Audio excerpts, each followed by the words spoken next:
Et puis je me dis, si un jour je suis foutu, je veux quand même dire tout ce que j'ai sur le cœur. Et je me dis, il y a quelque chose qui ne colle pas. On guérit d'un côté et on escape les gens d'un autre côté. Or, qu'est-ce qu'on voit là? Ils ne mangent pas de fruits. Ils mangent de tout, sauf des fruits. Ils mangent pratiquement pas de fruits. Et ça fait des super centenaires. Alors, la théorie des antioxydants, bon, prenons bien, on nous a dit aussi, nous avons le même tube digestif que les grands singes, les chimpanzés, les orang-outans ou ça. Alors, ce sont des frugivores. C'est un mensonge éhonté. Éhonté. Je ne citerai pas de nom, mais j'ai mangé à la table un célèbre végétalien, il se tapait des steaks saignants épais comme ça.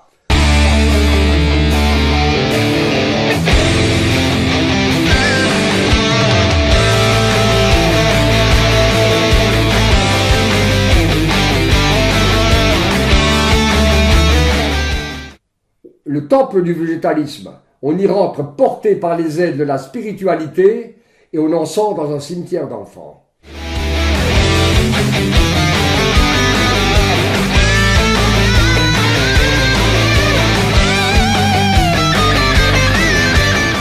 Bonjour Monsieur Robert Masson. Voilà, ravi de vous rencontrer, bonjour. Donc dans un premier temps, je vais vous demander de vous présenter à nos auditeurs.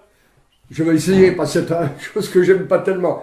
Si vous voulez, voilà, lorsque j'avais j'étais adolescent, j'étais atteint de très grave maladie et puis pour la médecine, j'avais que quelques années à vivre. Et alors j'ai cherché simplement à voir s'il n'y avait pas d'autre chose qui pourrait me tirer d'affaire. Et puis on avait dit donc à ma mère que si j'atteignais 18 ans, ce serait un cadeau de Dieu. Elle me l'a dit après, parce que je l'ai vu en larmes en descendant les services de cardiologie de Fachstatt, j'ai bien compris que c'était pas très beau ce qui avait été dit.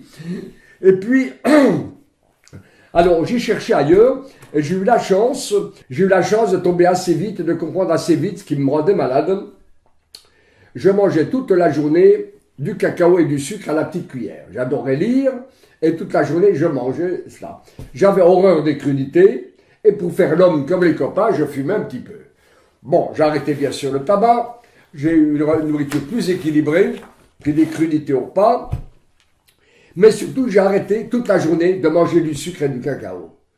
Et en quelques mois, mes symptômes se sont estompés, je pouvais pas courir 20 mètres, impossible de courir. C'était à un moment donné, je me souviens, je revenais d'un match de foot au Stade Bonal enfin, pas en tant que spectateur, un match de foot au Stade Bonal à Sochaux, et là, j'ai dû m'asseoir sur une murette et ne plus pouvoir bouger. J'ai fait prévenir ma mère qui est venue me chercher. Donc, j'avais un genou, bon, rhumatisme articulaire aigu, grave, donc le cœur très atteint, voilà. Donc, en changeant mon mode de vie, j'ai pu me guérir tout doucement. Et après, je devais avoir dans les, 25 ou 30 ans, par là autour, j'ai rencontré celui qui était le plus grand propagateur de la naturopathie en France, Pierre Valentin Marchesso. Un grand monsieur au visage de prophète, avec des visions de prophète, quelqu'un d'extraordinaire. Mais, alors donc, j'ai été son collaborateur 20 ou 30 ans ou 40 ans, je ne sais plus. Et puis, il m'appelait son fidèle lieutenant, et je partageais tous ses points de vue en ce qui concerne la santé et la vision globale du monde, sauf en nutrition, où, hormis la question de frugalité et la question de bio, on n'appelait pas cela comme ça à cette époque, on appelait ça l'état naturel, j'étais entièrement d'accord avec lui, mais pas d'accord sur le fait de consommer des quantités énormes de fruits, et sur le fait de manger tout cru, et sur le fait de séparer les aliments protéiques des aliments farineux. Car, bien sûr, je l'avais mis en pratique à cette époque et j'ai amélioré ou je guérissais des gens qui avaient du psoriasis, de l'arthrose, de l'eczéma, de l'asthme, mais paradoxalement, les gens me disaient « Oui, ça va mieux, mais je peux plus faire de sport, je peux plus avoir de rapport sexuel, je suis crevé en permanence. » Et je me dis « Il y a quelque chose qui ne colle pas. On guérit d'un côté et on escape les gens d'un autre côté. » Et alors là, j'avais énoncé cette petite loi, tous ces parentismes alimentaires simplifie la digestion et de ce fait diminue les fermentescences, les putrescences, mais certains séparentismes, notamment farineux, protéines, entraînent perte de poids, de vitalité et d'énergie. Donc c'est une consolation. À partir de là, j'ai été en désaccord avec Pierre-Valentin Marchessault, et bien sûr, il m'a demandé de ne plus enseigner chez lui, puisque je disais clairement que je ne pouvais pas être d'accord avec des méthodes qui entraînaient une dévitalisation. Donc vous avez voilà. Continué votre chemin en solitaire. Alors après, vers les années... alors j'étais sollicité pour travailler pour une école, la CISMA, et à un moment donné, même on était la plus importante école de naturopathie au monde, puisqu'il y avait 330-350 élèves. Hein, c'était énorme. Et puis comme avec ces personnes, j'ai toujours resté ami avec, hein, mais enfin bon, j'arrivais pas à briller, il fallait bien que je vive. Hein. Naturopathe ou pas, il faut manger, il faut quelque chose dans l'assiette et il faut un toit. Hein. Et bon, ben, j'ai fondé ma propre école, et voilà, et j'ai rencontré Sandrine, qui avait été en contact, qui a beaucoup propagé mon image de marque, si je puis dire, et qui a beaucoup agrandi cette école. Et maintenant, quoique étant séparés, nous sommes toujours à la tête du Sénat. Voilà. Donc voilà un peu le parcours, si vous voulez. Si je peux me permettre, du coup, on vous a diagnostiqué votre problème cardiaque à quel âge? Écoutez, je devais, alors, ça a été diagnostiqué, je devais avoir, allez, ça devait être autour de 13 ans, je pense, autour de 13 ans. D'accord. Autour de 13 ans. Vous en avez combien à prést? Ah ben, je vais avoir 85 ans. D'ailleurs, voyez, quand je pratiquais les méthodes naturelles, toujours nourriture bio, certes, frugale, certes, mais dissociée. Car bien sûr, j'ai expérimenté aussi sur moi. À cette époque, j'allais voir ma mère, qui habite Montbéliard, partait de Paris-Montbéliard, à peu près, un peu moins de 500 km. Je m'arrêtais, obligé de m'arrêter tous les 100 km pour dormir. Maintenant, plus de 50 ans après, je peux faire le trajet d'une seule traite, hein, plus de 50 ans après. Mais il est vrai que j'échange. Si ma nourriture est restée bio, j'ai très rapidement vu le danger de cette méthode et je l'ai expliqué tout le temps dans mes conférences. Donc pour moi, c'est une erreur gravissime dont nous parlerons, je pense, hein, de se séparer aliments protéines, aliments farineux. Voilà. La première question que je voulais vous poser, c'est qu'alors actuellement on constate une recrudescence de la mode végétalien avec le mouvement vegan, dont vous avez peut-être entendu parler. Oui, on va parler. Voilà. Je pense qu'après la guerre, les gens ayant été frustrés et carencés, d'ailleurs pendant la guerre, les restrictions, les hôpitaux étaient plutôt vides. Hein. Alors après la guerre, les gens se sont jetés sur la nourriture quand il y a eu l'abondance. Vous aviez des gens qui commençaient, par exemple, par un plateau de cochonaille. Après, il y avait une viande avec une purée. Après, il y avait du fromage. Après, il pouvait y avoir un dessert aux œufs au lait, par exemple, l'huile flottante. 5 apports de protéines le midi, 5 apports de protéines le soir. 10 apports de protéines par jour. Il va sans dire que c'était l'excès. Alors, bon, des voix se sont élevées pour dénoncer le danger d'excès de protéines, mais par contre, à vouloir les supprimer, c'était extrêmement dangereux. Donc on est passé d'un extrême à l'autre, on est passé du 10 apports par jour à 0 apport par jour ou à 2 apports par semaine, ce qui est absolument une aberration. Les apports protéiques, nous en parlerons, mais il faut, pour la plupart des individus, un apport midi et soir. Un peu de viande de midi ou deux, un peu de poisson et de fruits de mer le soir. Ça, c'est le mieux. Quand je dis un peu, ça signifie autour de 100 à 150 grammes. Ça peut être suffisant. Encore que les situations de croissance ou certains états de vieillesse, de malabsorption intestinale peuvent augmenter ces besoins. Mais le monde de la naturopathie et même le monde de la médecine, de beaucoup de médecins malheureusement, et de certains nutritionnistes, ils confondent même protéines et aliments protéiques. Par exemple, tout simplement, 100 grammes de viande, c'est à peu près 18-20 grammes de protéines, 100 grammes de poisson, approximativement aussi, 100 grammes d'œufs, c'est 18 grammes. Or, dans 100 grammes de viande, il n'y a pas 100 grammes de protéines, il y a 18-20 grammes.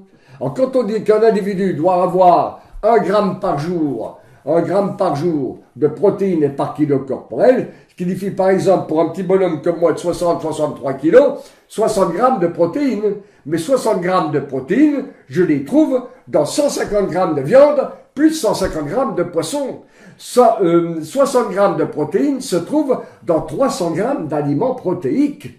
Donc il y a une redoutable confusion chez les naturaux et même chez certains médecins et même, non pas quand même les diététiciens, mais entre la protéine et aliments protéiques. Hein, voilà. Maintenant, je vais tout de suite vous dire ma position sur les protéines et sur le. Voulez-vous qu'on parle du végétalisme?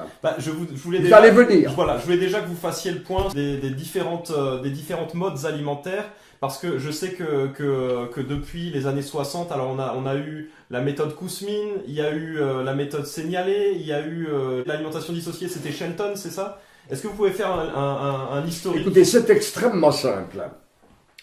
Si vous prenez un monsieur qui vient de faire une dizaine de kilomètres en ayant sur son dos 10 kilos de viande, 10 kilos de poisson, 10 kilos d'œufs, 10 kilos de fruits, 10 kilos de légumes et 10 kilos de céréales.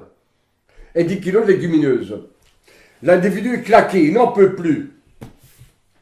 Vous fermez les yeux et vous enlevez un paquet, soit les fruits, soit les viandes, soit les céréales. Et qu'est-ce que vous dit l'individu? Qu'est-ce que je me sens bien? Eh bien, dans l'homme moderne, actuel, suralimenté, vous enlevez n'importe quoi, les céréales, ou les viandes, ou les œufs, ou les fruits, et l'individu va mieux. Donc, tout simplement parce que vous faites un allègement. Il va mieux jusqu'à quand? Quand vous enlevez un aliment, l'organisme a des réserves nutritionnelles, des éléments qu'il tirait de cet aliment. Par exemple, si vous enlevez les protéines animales et qu'il n'y a plus de B12 dans l'alimentation, eh bien, dans le corps, on en a pour 3 ans de réserve. Donc, l'individu va dire, mais je n'avais pas besoin de cela, c'est seulement au bout de 3 ans qu'il va souffrir d'une carence en B12. Même chose, vous enlevez les fruits, totalement les crudités, fruits et légumes de l'alimentation, l'individu va dire « qu'est-ce que je suis bien ?» Mais au bout d'un mois ou deux, apparaissent les premières carences en vitamine C. Les dents, il va saigner un peu des dents, il va devenir un peu plus frileux, il va avoir des ongles cassants, il va avoir des infections plus faciles. Il va falloir attendre un certain temps.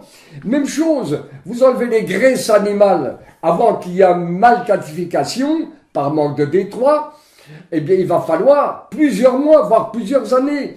Et c'est ça qui est très grave, c'est que l'organisme a des réserves qu'il tirait de l'aliment, il va falloir des années parfois avant qu'apparaissent les symptômes de carence. Par contre, dès l'instant où vous avez enlevé quelque chose, comme il y a un allègement digestif et métabolique, l'individu va mieux, le sang est plus fluide, le cœur pulse moins, encore un sang plus fluide et moins abondant, il y a une diminution de la volémie, du volume du sang, qui est plus fluide, le cœur va mieux, l'individu est moins essoufflé, etc.